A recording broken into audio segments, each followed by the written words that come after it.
पेड़ और पुल। एक राज्य में विक्रम सिंह नाम के एक महाराज थे। वह उस राज्य पर बहुत अच्छे से राज करते थे। उसी राज्य में एक गांव में विश्वनाथ नाम का एक आदमी रहता है। वह बहुत ही नेक आदमी था। अगर किसी को जरूरत होती और उसे मदद करनी होती तो वो अपने बारे में ना सोचते हुए उनकी मदद करता था। ऐसा ही चल रहा था। एक दिन राजा का एक अधिकारी उस गांव में आया। उस गांव में आकर उस गांव के मुखिया रामलाल से मुलाकात की। रामलाल से वो अधिकारी बोला, देखिए रामलाल जी, हमारे महाराज ने कुछ विशिष्ट व्यक्तियों को उनके बारे में गुप्त रूप से उनके पास पहुंच जाने के लिए कहा है। वह उन सभी को कल आने वाले त्योहार पर सम्मानित करेंगे। आप ही सभी के नाम की लिस्ट बनाइए, समझे? ऐसा कहने पर इसके रामलाल ने ठीक है कहा। उसके बाद रामलाल ने अपने अनुसार कुछ नाम और सभी को इकट्ठा किया। उसमें एक कवि, एक शिल्पी, कुछ विषय और उनके साथ सबकी मदद करने वाले विश्वनाथ का भी नाम लिस्ट में शामिल कर दिया। उस लिस्ट के बाद वह लिस्ट लेकर राजा के दरबार में मौजूद कुछ लोगों को सौंप दिया।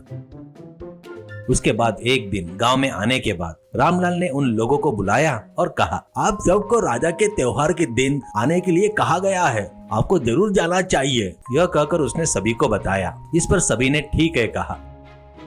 लेकिन मन ही मन में विश्वनाथ ने सोचा, ये सब लोग किसी न किसी कला में निपुण है और मैं तो कोई प्रसिद्ध व्यक्ति भी नहीं हूँ, मुझे क्यों बुलाया? कहीं मेरी वजह से हमारा गांव अपमानित ना हो पड़े। ऐसा सोचकर फिर उसने अपने मन में शंका व्यक्त की। वो जानकर रामलाल ने कहा, देखो विश्वनाथ, मैं किसी को ऐसे ही नहीं भेजता हूँ, इसके पीछे कई कारण होते हैं। तुम बिना कुछ सोचे तुम भी उन पांचों के साथ त्योहार के दिन निकल जाओ, समझे ना? ऐसा कहते ही इस पर विश्वनाथ ने उनकी बात मान ली और ठीक है कहा। इस तरह जब त्योहार को बस एक ही दिन बचा था तो वो 6 लोग राज्य से निकल पड़े थे। वे इस तरह कई गांव को पार करते हुए जा रहे थे।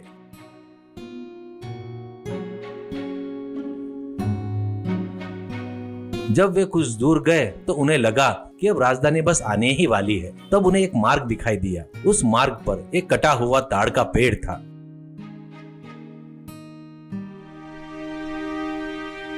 उस पर से एक एक करके बहुत सावधानी से 5 लोग चले गए। उस ताड़ के पेड़ के पास ही एक बूढ़ी औरत, एक बूढ़ा आदमी भी खड़े होकर देख रहे थे। उन्हें देखकर विश्वनाथ ने पूछा, अरे क्या हुआ माँ, आप यहाँ खड़े क्यों हो? क्यों नहीं जा रहे हो क्या? ऐसा कहते ही उस पर बूढ़ी औरत ने कहा, क्या करूँ बेटा, हम बूढ़े हैं। अगर हम एक एक करके जाएंगे तो हमें डर लग रहा है कि हम मार में गिर न जाए। मुझे कुछ समझ में नहीं आ रहा है बेटा, कैसे पार करूँ? ऐसा कहते ही इतने में एक कवि ने देखा कि विश्वनाथ उनके पीछे नहीं आ रहा है तो उसने कहा, अरे विश्वनाथ, आ रहे हो या नहीं? हमें तुम्हारा कितना इंतजार करना पड़ेगा। आराम से हमारे साथ आ जाओ, वो तुम्हारे लिए अच्छा नहीं है तो तुम्हारा नसीब है, हम जा रहे हैं। कहकर वो चले गए।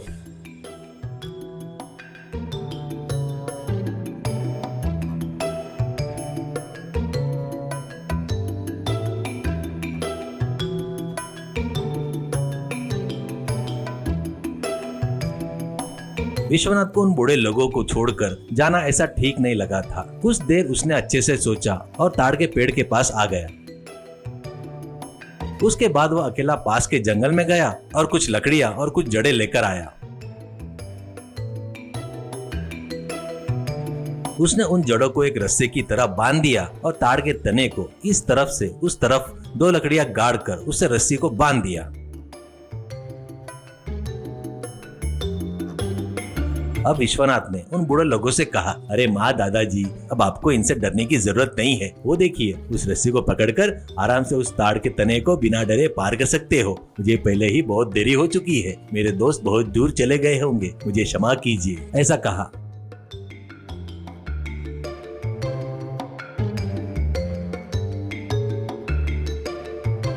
उन दोनों ने बताया कि वो भी राजा के दरबार में जा रहे हैं तो उसने ठीक है कहा और उन दोनों को लेकर चल पड़ा।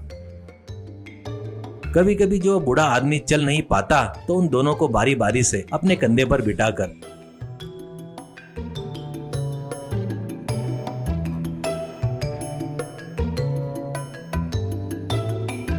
राजा के दरबार के पास पहुंचता है।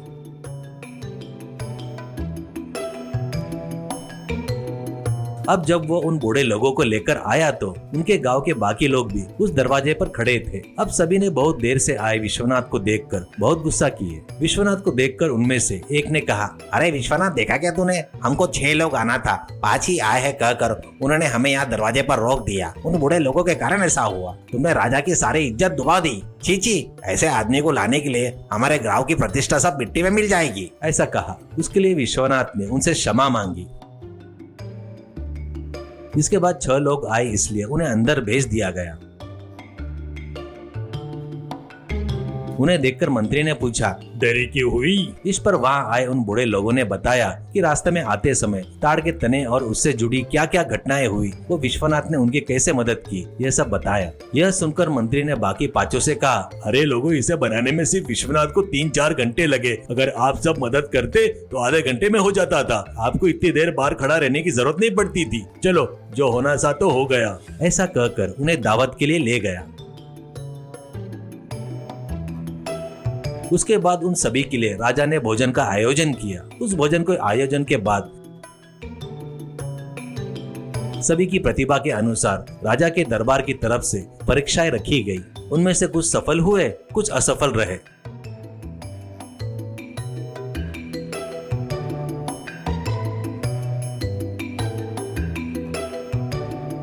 लेकिन विश्वनाथ के लिए कोई परीक्षा नहीं हुई। परीक्षा न होने पर गांव से आए लोगों के मन में सोच जागने लगी। इसकी तो कोई परीक्षा नहीं हुई तो इसे क्या पुरस्कार मिलेगा? ऐसा सोचा। लेकिन आश्चर्यजनक रूप से सबसे पहले राजा ने विश्वनाथ को ही बुलाया। विश्वनाथ को बुलाकर उन्होंने एक पुरस्कार दिया। वह पुरस्कार देने के बाद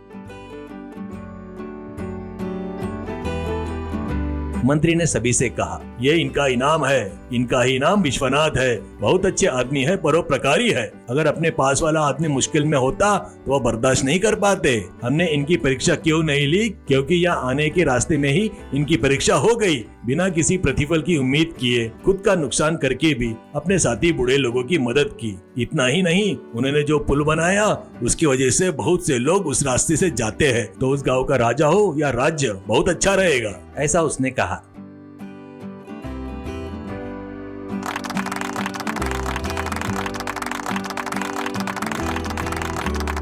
गांव से उसके साथ आए बाकी 5 ने अपनी गलती के लिए सिर झुका लिया। उसके बाद सभी लोग गांव गए तो विश्वनाथ के काम के लिए गांव वालों ने उनकी बहुत तारीफ की और उन्हें बहुत सम्मान दिया।